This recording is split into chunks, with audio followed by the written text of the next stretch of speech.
आपका इस्तकबाल है मैजिक बेबी स्टोरीज में, जहां कहानियां और रचनात्मकता जीवंत हो जाती हैं। आज हम आपके लिए एक दिल को छू लेने वाली और मजेदार कहानी लाए हैं। एक शांत छोटे से फार्म में फार्म के हर जानवर को गले, ट्रीट्स और प्रशंसा मिलती थी, सिवाय एक कोमल गधे के। यह डिंकी की दिल को छू लेने वाली कहानी है, जिसने पाया कि सच्चा प्यार और सम्मान तब आता है जब हम अंदर की सुंदरता को देखते हैं। हरे भरे खेतों से घिरे एक छोटे से गांव में एक किसान रहता था, जिसके पास कई जानवर थे। हर दिन वह एक टोकरी में ट्रीट्स लेकर पिछवाड़े में जाता था। सबसे पहले वह अपने चंचल पिल्ले टॉमी के पास गया। यह लो मेरे प्यारे टॉमी, हर अच्छे पंजे के लिए एक बिस्किट। फूफ फूफ। या क्या मुझे बिस्किट की खुशबू आ रही है? मुझे हड्डियों से ज्यादा तुमसे प्यार है। फिर वह दीवार पर आलस से बैठी बिल्ली मीनू के पास गया। मीनू प्यारी, यहाँ कुछ गर्म दूध है। म्याऊ। मैं दूध पुलिस को बुलाने वाला था, अब मैं तुम्हें माफ करता हूँ। उसके बाद वह पीटर घोड़े के पास गया, जो गर्व से खड़ा था। पीटर मेरे चैंपियन, यहाँ तुम्हारा पसंदीदा भुना हुआ घोड़ा चना है। हिनहिनाना। ओह किसान, तुम सच में जानते हो कि एक राजकुमार की देखभाल कैसे करनी है। लेकिन फिर वह डिंकी गधे के पास आया। न कोई थपकी, न कोई बिस्किट, न कोई दयालु शब्द। डिंकी जल्दी करो, ये बोरियां खुद नहीं उठेंगी। तुम्हें भी सुबह की नमस्ते। डिंकी ने भारी गाड़ी खींचते हुए नीचे देखा और बाकी को गले मिलते, ट्रीट्स खाते और हंसी मजाक करते देखा। जैसे ही उसने आंगन में गाड़ी खींची, बाकी जानवर उसके पीठ पीछे फुसफुसाने और हंसने लगे। अरे डिंकी, क्या तुम्हें कभी छुट्टी मिलती है या तुम गाड़ी के साथ ही सोते हो? Clock clock. मैं अंडे देती हूँ और प्रशंसा पाती हूँ, वह ईंटें ढोता है और छाले पाता है। बेचारा, शायद अगर तुम थोड़ा मीठा रेंगते तो किसान तुम्हें गले लगा लेता। दिन बीतते गए और डिंकी का दिल और भारी होता गया। खेत के जानवरों की हंसी और चिढ़ाना हर दिन उसके कानों में गूंजता था। काश एक बार कोई मुझे वैसे देखता जैसे वे उस मूर्ख पिल्ले को देखते हैं। कम से कम जंगल मुझ पर नहीं हंसता। ठीक।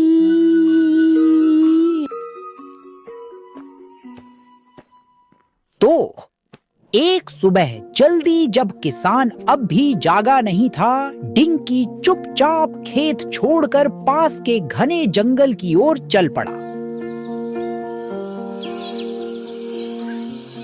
मैं यहाँ उनकी सभी तानों के साथ खड़ा नहीं रह सकता, मैं कहीं जा सकता हूँ। अचानक कुछ उसकी नजर में आया। वहां सूखी पत्तियों के ढेर के नीचे एक बड़ा सुनहरा भूरा शेर की खाल पड़ी थी। यह क्या है? यह शेर की खाल जैसी दिखती है। कितनी भव्य और शक्तिशाली! डिंकी ने सावधानी से शेर की खाल पहन ली। यह उसे सिर से पैर तक ढक रही थी।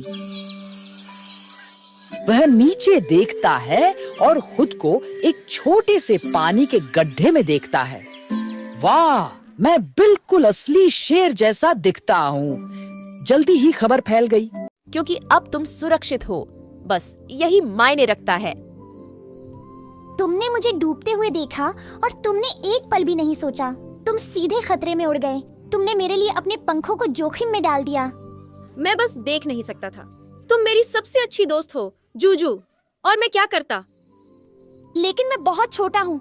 इतने सारे जीव मुझे नजरअंदाज कर देते, लेकिन तुमने मुझे देखा। छोटा हो या नहीं, तुम्हारा दिल बड़ा है और मैं इसे हर दिन देखता हूँ। तुम्हें पता है पिया, अगर कभी खतरा तुम्हें ढूंढने आएगा तो मैं वहाँ रहूंगा। मैं वादा करता हूँ। ओह, भले ही वह एक विशाल जंगल बिल्ली हो या आग उगलने वाला ड्रैगन। फिर भी मैं उसकी पूंछ पर चढ़ जाऊंगा और उसकी नाक पर काट लूंगा। ओह, तुम जितने दिखते हो उससे ज्यादा बहादुर हो, जूजू। चींटियों को कम मत समझो, हम अपना वजन 50 गुना उठा सकते हैं, पता है?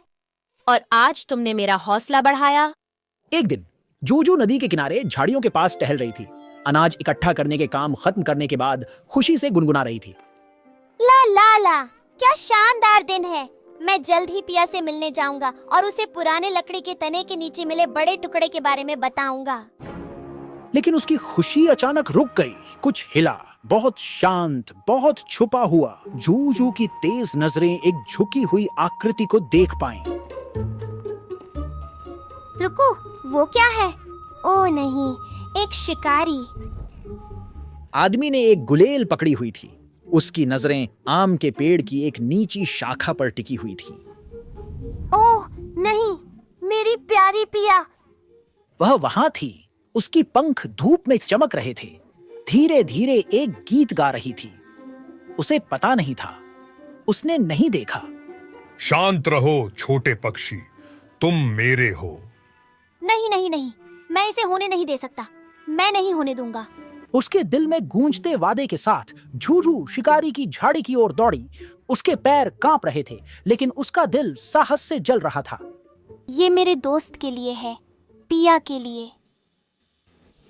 अरे वो क्या था? कुछ मेरे पैर पर है।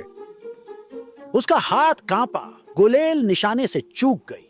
पत्थर पिया के पास से गुजर गया बिना नुकसान के। क्या क्या एक शिकारी? चूक गए शॉट की आवाज ने उसे चौंका दिया। वह तेजी से आकाश में उड़ गई, पंख तेजी से फड़फड़ाते हुए। नहीं, वह पक्षी, मैं चूक गया।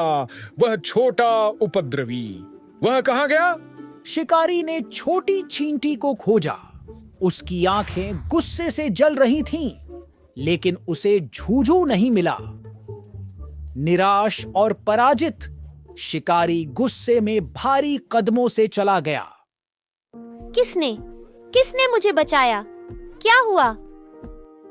जूजू धीरे धीरे घास से ऊपर आई। ये मैं था। जूजू, तुम खतरे में थी। पिया, मुझे उससे डंक मारना पड़ा। मुझे तुम्हारी रक्षा करनी थी। जूजू, तुमने मुझे बचाया। मैंने उसे निशाना लगाते हुए देखा। मैं बहुत डर गई थी, लेकिन मैंने सोचा कि कैसे तुमने मुझे नदी से बचाया था। मैं तुम्हें खो नहीं सकती थी। ओह जूजू, तुमने सब कुछ दांव पर लगा दिया। भले ही तुम इतने छोटे हो, तुमने मुझे बचा लिया। तुमने एक बार मेरी जान बचाई थी। मैं तुम्हें अकेले खतरे से कैसे गुजरने दे सकता था? मुझे परवाह नहीं है कि तुम कितने छोटे हो। तुम्हारा दिल पूरे जंगल में सबसे बड़ा है। और इस तरह चींटी और कबूतर नदी के किनारे रहते थे, काम करते, हंसते और दुनिया को याद दिलाते कि कोई भी जीव इतना छोटा नहीं होता कि वह नायक न बन सके, और कोई भी दोस्ती इतनी अजीब नहीं होती कि वह सच्ची न हो सके। नैतिक, सच्चे दोस्त हमेशा एक दूसरे की मदद करते हैं, चाहे वे कितने भी छोटे या बड़े हों।